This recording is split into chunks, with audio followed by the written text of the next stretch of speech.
My name is Sloane Whitaker. I am 32 years old, and the people I once called family told me I wasn't really family anymore.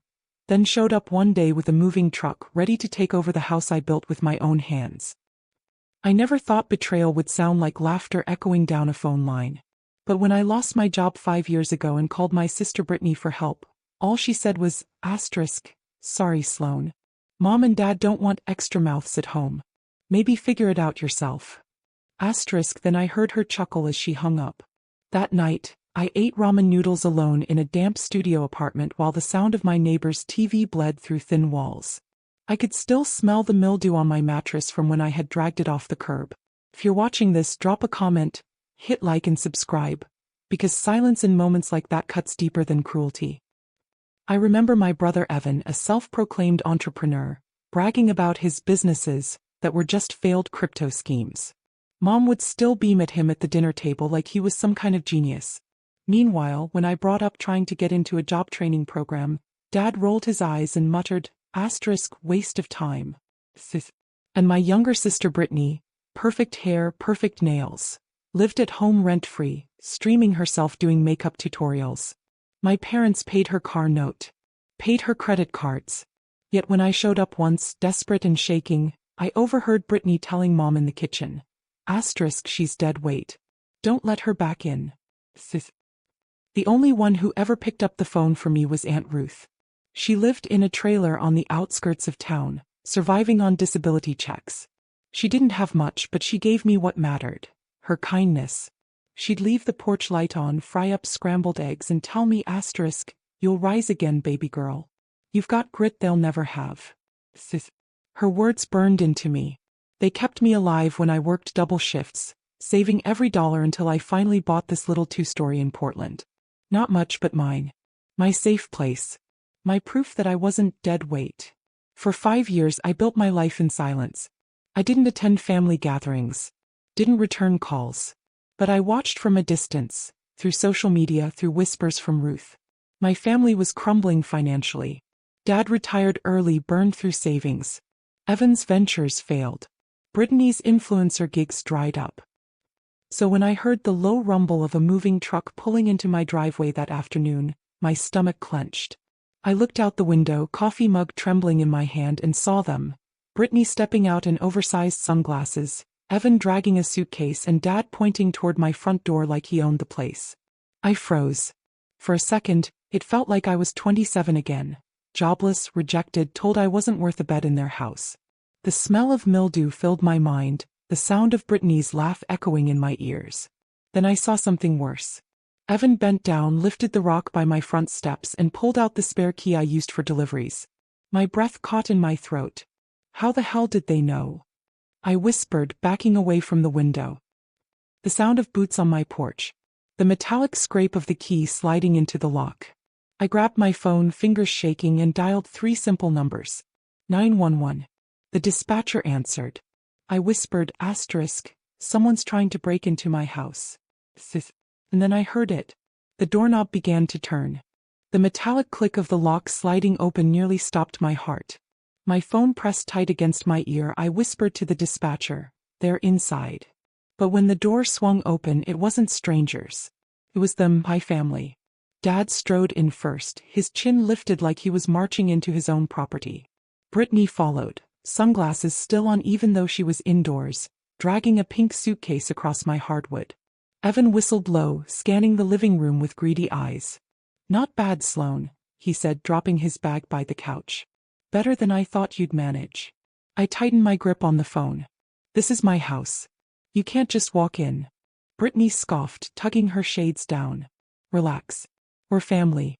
We'll make it work." That word, family, landed like a blade between my ribs. Family? When I was 27 and begging for a couch, they'd said, "You don't count as family anymore, Sloane. Not without a job, not without a husband, not with your mess of a life." I could still hear Dad's voice that night, rough with whiskey. "You're a disgrace. Don't come back until you can contribute." I had stood outside in the rain, soaked to my skin, my suitcase getting heavier by the second. The porch light went out and the door slammed shut. Now here they were, dragging their bags into the home I bought after clawing my way back from hell. The dispatcher's voice crackled in my ear. Asterisk, ma'am, are you in immediate danger? Sis. I hesitated. If I said yes, police cars would be here in minutes. But part of me wanted to hear them say it out loud, to hear why they thought they had any right to my life again. So I whispered, hold the line. Dad turned to me casual like we were discussing weekend plans. Here's the situation. We're moving in. Your brother needs a place while he gets his new project running. Brittany broke her lease. And your mother and I, his jaw tightened. We lost the house. You what? I demanded. He waved it off like it was nothing. Market crashed. Bad timing. Doesn't matter. This place is big enough for all of us. No, my voice cracked. Absolutely not. Evan flopped onto the couch like it already belonged to him. Come on, Sloane.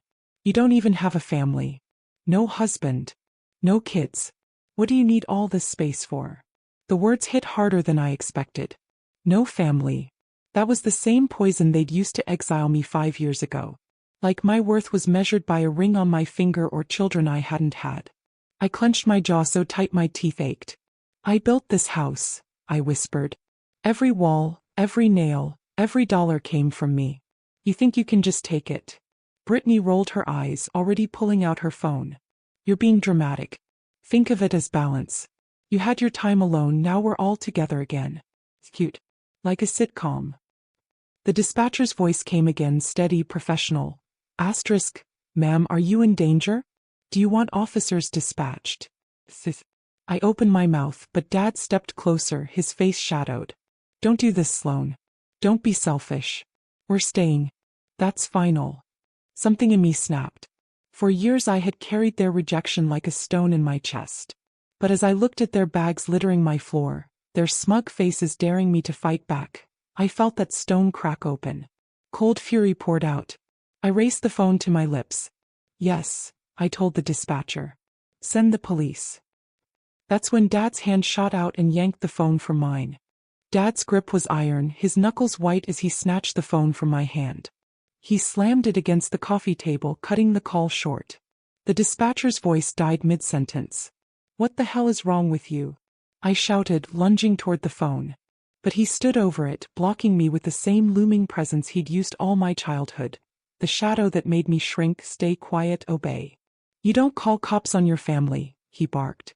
His tone was final, the kind that used to make me retreat. But I wasn't 27 anymore, standing in the rain with a suitcase. I was 32 with a house that was mine. I straightened my spine. This isn't your home. You don't get to walk in here and decide the rules. Evan leaned forward on the couch, smirking. God, you're still the same, overreacting, acting like a victim. Till Sloane. We'll take one floor, you keep the other. Easy. Brittany snapped her gum, flipping her hair like she was auditioning for her own reality show. Honestly, you should be grateful. It's not like you were doing anything exciting with your life anyway. This'll make it less pathetic. More lively. Her words stung because they carried the same mocking rhythm I remembered from high school. She used to parade her popularity while I studied in my room, pretending the laughter from her friends didn't echo through the walls. I could almost hear it again. Brittany at 17 sneering, asterisk, Sloane's boring. She's going to end up alone. Sis. I clenched my fist. You abandoned me. All of you. Do you remember that? Or do you only remember when I got back on my feet? Dad's face darkened. We made choices that were best for the family. No, you made choices best for yourselves. And I wasn't included. For a moment, silence. Thick, tense, cutting through the room. Then Evan laughed, a short, bitter sound. You really think this house makes you better than us? Newsflash, sis. You wouldn't have survived 5 minutes without Aunt Ruth. We know she helped you. Don't act like you did this alone. I froze. My throat tightened. How did they even know about Ruth's help? She told me everything, Dad said flatly. About the trailer nights, the food, the little pep talks. You'd be nothing without her. My chest twisted. Aunt Ruth's kindness, the only anchor I'd had, being twisted now into a weapon. She gave me hope, I shot back, my voice trembling but sharp. Something none of you ever did. Dad exhaled through his nose, controlled but menacing. Enough. We're staying. You'll see it's better this way. I looked at the shattered phone on the table, screen cracked like a spiderweb.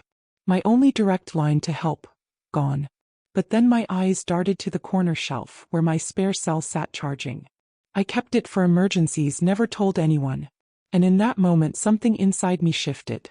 I wasn't powerless anymore. I moved casually toward the kitchen, masking my urgency. Fine. Stay, I said, forcing calm into my tone. But don't think I'll cook or clean for any of you. You're on your own. Evan grinned like he'd won. Brittany rolled her eyes and flopped onto the recliner. Dad loosened his shoulders. They thought I was surrendering. But my heart pounded with something else. Resolve. As soon as I reached the counter, I wrapped my fingers around the second phone. And that's when Brittany's sharp voice rang out from behind me. Why are you smiling, Sloane? I froze, the cold plastic of the second phone hidden in my palm. Brittany's question cut through the air like glass. Why are you smiling, Sloane? She repeated, her sunglasses now perched on top of her head, her sharp eyes narrowing at me. I forced a shrug, turning just enough so she wouldn't see the phone behind the counter. "'Cause it's funny. You all spent years telling me I wasn't family, and now you're crawling back to me." Her lips curled into a smirk. "Crawling? Please. We're saving you from loneliness." Evan barked a laugh. "Yeah, otherwise you'd just die here alone with your coffee mug and your Pinterest projects." The words were sharp, but instead of breaking me, they only fueled the fire. In my mind, I was back in my first apartment, the one with peeling paint and the broken radiator. I remembered sitting cross-legged on the floor, stitching the sole of my only work shoe with dental floss because I couldn't afford a cobbler. And the phone call that came that night, Brittany's voice dripping with mockery. Asterisk, "We just don't have space for you, Sloane. You'll figure it out. Or not." The sting of those words never faded. Now standing in my own kitchen, I pressed the phone tighter into my hand, my pulse steady. "I don't need saving," I said firmly. "Not from you. Not ever again." Dad's voice boomed across the living room. "Enough of this nonsense. We'll stay tonight, and in the morning we'll figure out rooms. End of discussion." "No," my tone came out flat, almost quiet, but sharp enough to slice the air. Brittany tilted her head. "And how exactly are you going to stop us? Call the cops again? Daddy already broke your toy." She pointed at the shattered phone on the table, her laugh high and cruel. I let the silence stretch, then slowly raised the spare phone into view. Their expressions froze. Evan's smirk vanished. Brittany's jaw dropped slightly. Dad's nostrils flared. "Get out," I whispered, "before I make the call again." For a long moment no one moved. The tension was suffocating, the sound of the clock ticking on the wall unnervingly loud. Then Dad's face hardened, his voice low and venomous. "You ungrateful child. After everything we did for you." I cut him off, fire rushing through my veins. "Everything you did for me? You mean slamming the door in my face? You mean telling me I wasn't family because I was broke? You mean laughing when I begged for help?" Their silence was my answer. Evan leaned forward, his voice mocking but brittle. "So what, you think you're better than us now? Because you bought a house? Because you've got a steady job?" "Yes," I snapped. "Because I survived without you. And I'll survive again. But you," I let my eyes sweep over their suitcases, their tired faces, their hollow arrogance. "You came crawling back because you can't survive without me." Brittany hissed, "You'll regret saying that." I took a step forward, phone still in hand. "No. The only thing I regret is ever wanting your approval." The front door was still cracked open, letting in the cool Portland air. My heart thudded as I realized what was coming. Dad shifting his stance, Evan pushing off the couch, Brittany rising to her feet. They weren't leaving. They were about to fight me for my own house. And just then the sound of a car door slammed outside. The slam echoed through the walls, sharp and unexpected.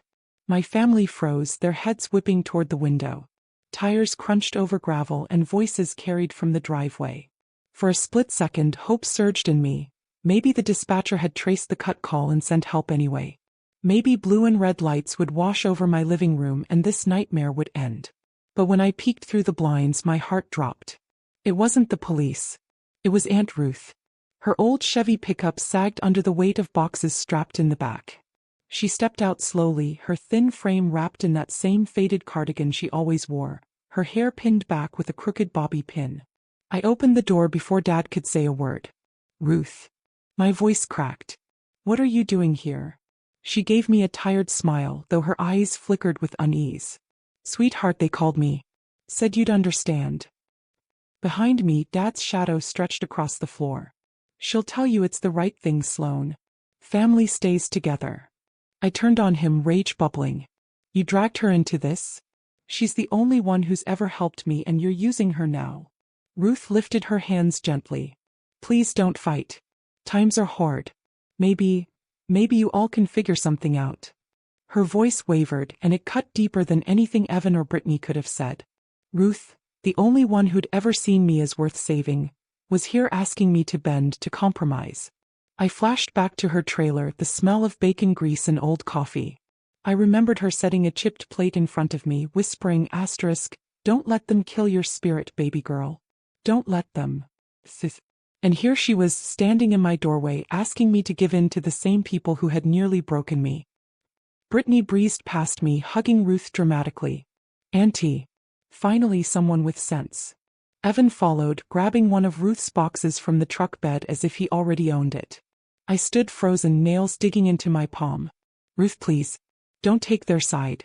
Not this time. Her eyes softened, but she didn't answer. Dad clapped his hands together like the conversation was over. See? It's settled. Ruth agrees. We'll move in. End of story. No, I said. My voice came out low, almost shaking but firm. Not end of story. Not even close. Inside, the air grew heavy. The smell of Ruth's lavender perfume mixed with the faint tang of Dad's aftershave, a swirl of past and present pressing against me. I locked eyes with Evan, who was now flipping through my mail like it was his. Then Brittany, already snapping photos of the living room, probably to show off some new chapter on her socials. And Dad, arms crossed, waiting for me to fold like always. They thought they had me cornered. But I felt something stirring inside. A steel I hadn't felt in years. I set the spare phone on the counter deliberately, loud enough for them to notice. You have one last chance. Take your bags. Leave. Or I will end this my way. Evan sneered. Oh yeah. And what way is that? I stepped closer, my voice cutting like ice. The legal way. The police way. The only way left. Brittany laughed, but it cracked at the edges. Dad's jaw twitched. Ruth's eyes darted to the floor. And in the tense silence that followed, I realized something chilling. They weren't just here to move in. They were here to take everything. And I was done playing the victim. The realization settled in my bones like ice. They weren't just squatting, they were circling like vultures, ready to strip me of everything I had built. Dad's voice boomed again, steady and commanding. We're family. That means what's yours is ours. You don't get to turn your back on blood. I laughed bitterly, the sound surprising even me. Blood? You turned your back on me when I begged for help. You said I wasn't family because I was jobless. Because I didn't fit your perfect picture. Memories clawed back. Me outside in the rain, suitcase handle slick in my grip. Brittany's mocking laughter drifting through the cracked window. Evan's voice, lazy and cruel. She'll figure it out. Or she won't. And then the porch light going out, plunging me into darkness. That was family. Not this. I looked at Ruth, the only one who had ever fed me when I was starving. Please, I said softly. Don't let them use you against me. Her lips trembled. She whispered, I just wanted peace. Peace. A word I hadn't felt in years. A word they never allowed. I turned back to them, spine straight, fury sharpening every syllable. You have 10 seconds to get out. Or I press this button and the police will drag you out. I lifted the spare phone, thumb hovering over the call icon. Evan snorted. You're bluffing. Brittany rolled her eyes. God, Sloane, you're so dramatic. Just let it go. But Dad's eyes, they flickered with something I hadn't seen before. Fear. I counted down. 10, 9, 8. Evan stood, puffing up his chest, ready to call my bluff. But Ruth suddenly grabbed his arm. Don't test her. For a moment, time froze. My hands steady, my heart hammering. Then, with a muttered curse, Evan yanked his suitcase off the floor. Brittany huffed, muttering insults under her breath, but she followed him. Dad lingered, his jaw clenched so tight a vein throbbed at his temple. This isn't over, he growled. You'll regret this, Sloane. We all will. I didn't flinch. Get out. One by one they filed out. Ruth gave me a look, sad, apologetic, torn, but she followed too, cardigan flapping in the cool night air. The moment the door shut, silence collapsed over the house. My breath came out ragged, my legs weak beneath me. I locked the door, double-bolted it, pressed my forehead to the wood. And then for the first time in years I let myself cry. Not out of weakness but release. Because I had finally chosen myself. The next morning I filed for a restraining order. My lawyer assured me the trespassing attempt, the 911 record, the shattered phone, all of it would hold. My house would stay mine. Days passed. Weeks. The silence was strange but beautiful. No more footsteps I didn't trust. No more voices tearing me down. Just me, the hum of my coffee maker, and the quiet proof that I had survived them. One evening as the sun set over Portland, I lit a candle by the window. I thought of Aunt Ruth. I thought of how they dragged her into this, and how she'd still stood between me and danger when it counted. I promised myself I'd protect her too, even from them. And for the first time I felt peace. Not the fragile kind Ruth had begged for, but real, unshakable peace. To anyone listening now, have you ever faced betrayal? Share your story in the comments. And don't forget to subscribe. Because family doesn't always mean love. Sometimes, family is the test you have to survive. I stood in the quiet, the candle flickering. My house. My life. My choice. And I whispered into the stillness. I won. They lost forever.